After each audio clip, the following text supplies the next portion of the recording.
ఒక పంచాయతీ లేదా వారంలో 2 పంచాయతీలు పెట్టుకున్నా కూడా ఆ సమస్యలన్నీ కూడా పరిష్కారం అవుతాయి. అంటే తల్లికి వందనం కావచ్చు, చాలా కొంతమంది మిస్ అయినారు. అలాంటి వాళ్ళకు నిజంగా వాళ్ళు వెళ్ళి ఏ విధంగా చేయాలనే కాన్సెప్ట్ కూడా వాళ్ళ దగ్గర లేదు. కాబట్టి మీరు అధికారులు వారంలో ఒక 2 పంచాయతీల్లో కూర్చుంటే అవన్నీ సమస్యలు కూడా పరిష్కారమై వాళ్ళు కూడా సంతోషంగా ఉంటారనేది మనందరి ఆశ. ఏదేమైనా కూడా స్కూళ్ళలో వసతులు కావాలి. ఆ వసతులు కావాలంటే ఎక్కడికి పోయినా, ఏ ఊరికి పోయినా ఒక్కసారి రండన్నా మా స్కూల్ చూస్తూ ఉంటారు. అక్కడికి పోతే పూర్తిగా ఆగిపోయిన స్కూళ్ళు, పిల్లలందరూ షెడ్యూల్లో కూర్చుండే వాళ్ళు రకరకాలుగా ఉండే రకంగా ఉన్నాయి. చాలా చోట్ల టాయిలెట్స్ లేవు. టాయిలెట్స్ చిన్న పిల్లలకు ఎంత ఇబ్బందో అందరికీ తెలిసిన విషయమే. అలాగే పాఠాలు చెప్పే టీచర్లకు కూడా అది సమస్య. ఖచ్చితంగా మనం అందరూ అన్ని కూడా మౌలిక సదుపాయాలు ఏర్పాటు చేసుకోవాలి. నాకు చేతనైనంత వరకు కూడా నేను చేస్తూ పోతున్నాను. మొన్ననే ఏదైతే ఉందో మన పాల్వాయి గ్రామానికి వెళ్తే అక్కడ టీచర్స్ అందరూ కూడా వచ్చి మా స్కూల్ మధ్యలో ఆగిపోయింది, మా స్కూల్ పూర్తి అయితే కనీసం 300 మంది విద్యార్థులు స్కూల్లో కూర్చొని చదువుకునే అవకాశం ఉందని చెప్పడం జరిగింది. అది పూర్తి చేయాలంటే ప్రస్తుతం మన రాష్ట్ర ప్రభుత్వంతో కొంత నిధులు ఇబ్బందికరంగా ఉంది. కాబట్టి దాన్ని ఏదో రకంగా పూర్తి చేయాలనే కాన్సెప్ట్తో నేను ఒక దాతను అడిగాను. ఆ దాతను అడిగితే ఈరోజు ఉదయమే నాకు ఆ దాత మా వాళ్ళ ద్వారా తెలియజేశారు, మేము 35 లక్షల వరకు ఆ స్కూల్కి కేటాయిస్తాం, ఖచ్చితంగా పాల్వాయి స్కూల్ని పూర్తి చేసే బాధ్యత తీసుకుంటామని చెప్పడం జరిగింది. అందులో కూడా టాయిలెట్స్ కూడా ఉన్నాయి, అది కూడా కావాలి. మనం రకరకాలుగా అన్ని విద్యా సంస్థలు కూడా అభివృద్ధి చేసుకోవాలి. ప్రతి చోట కూడా చేసుకోగలిగినప్పుడే మనం అందరం కూడా బాగుంటాం. నిజంగా ఇది హెడ్ మాస్టర్ చెప్పినప్పుడు 1923లో ప్రారంభించామంటే చాలా సంతోషపడ్డాను.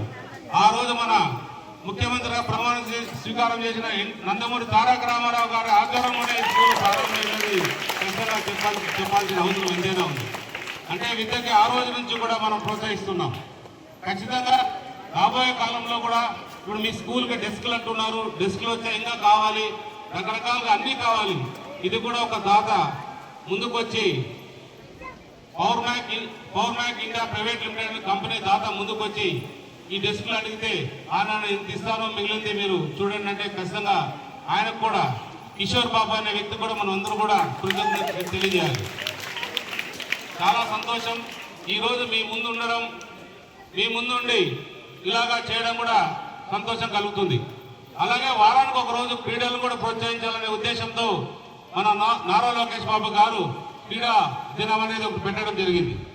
ఆ క్రీడా దినం సంబంధించి మన కళ్యాణదుర్గం తాలూకాలో ఎన్ని స్కూల్స్ హై స్కూల్స్ ఉన్నాయో అన్ని హై స్కూల్స్కి ఆడవాళ్ళకు ఒక కిట్టు, అమ్మాయిలకు ఒక కిట్టు, అబ్బాయిలకు ఒక కిట్ ఇచ్చే ఏర్పాటు, క్రికెట్ కిట్లు ఇచ్చే ఏర్పాటు కూడా చేస్తారని తెలియజేస్తున్నా.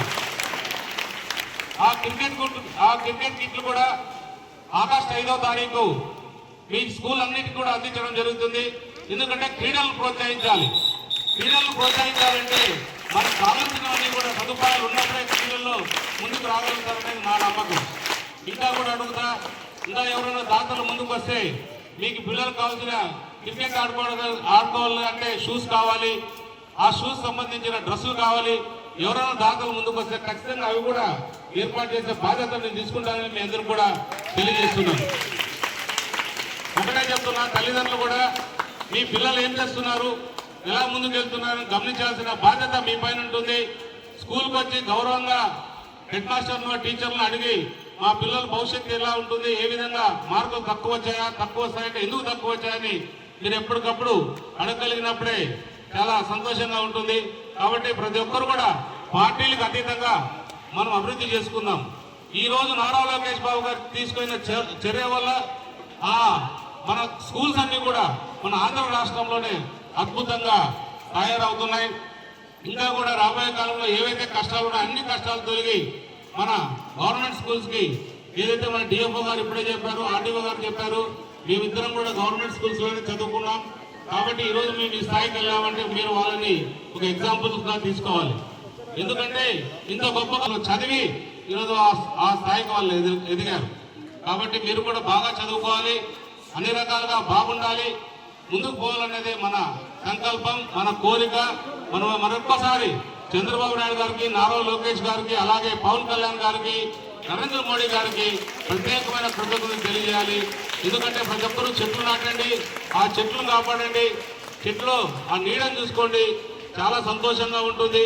నేను కూడా చాలా చెట్లు సంవత్సరంలో కనీసం అంటే నేను ఒక 400-500 చెట్లు రోడ్లు వేస్తూ కొడుతుంటాను. కానీ నేను నాటే చెట్లు కనీసం 40-50 వేల మొక్కలు నాటుతా. దానికి ఎందుకంటే నాకు తెలుసు ప్రతి చోట కూడా ఒక చెట్టు పోతే దానికి కనీసం 15 చెట్లు నాటాలి. అదే కాన్సెప్ట్తో మేము ప్రతి చోట చెట్లకి పోయిన తర్వాత అదే చెట్లు మరి నాటి ఆ చెట్లు పెంపకాలు కూడా చూసుకునే బాధ్యత మేము అందరం కూడా తీసుకుంటున్నాం. ఏదేమైనా కూడా నిజంగా డిఎఫ్ఓ గారు ఒకసారి ఎందుకంటే ఆ ప్రేమ, చెట్ల మీద ఉన్న ప్రేమ చెప్తున్నా. ఇబ్బంది పడుతున్నాయంటే నాకు ఏమి ఇబ్బంది ఉన్నా నేను ఒకటే చెప్పాను, మొత్తం తొలగించి ఆ చెట్లు కాపాడండి, ఆ చెట్లు బాగున్నప్పుడే మన భవిష్యత్తు బాగుంటుందని నేను చెప్పిన వెంటనే ఆయన చెప్పిన టైం ప్రకారంగానే క్లియర్ చేశాను.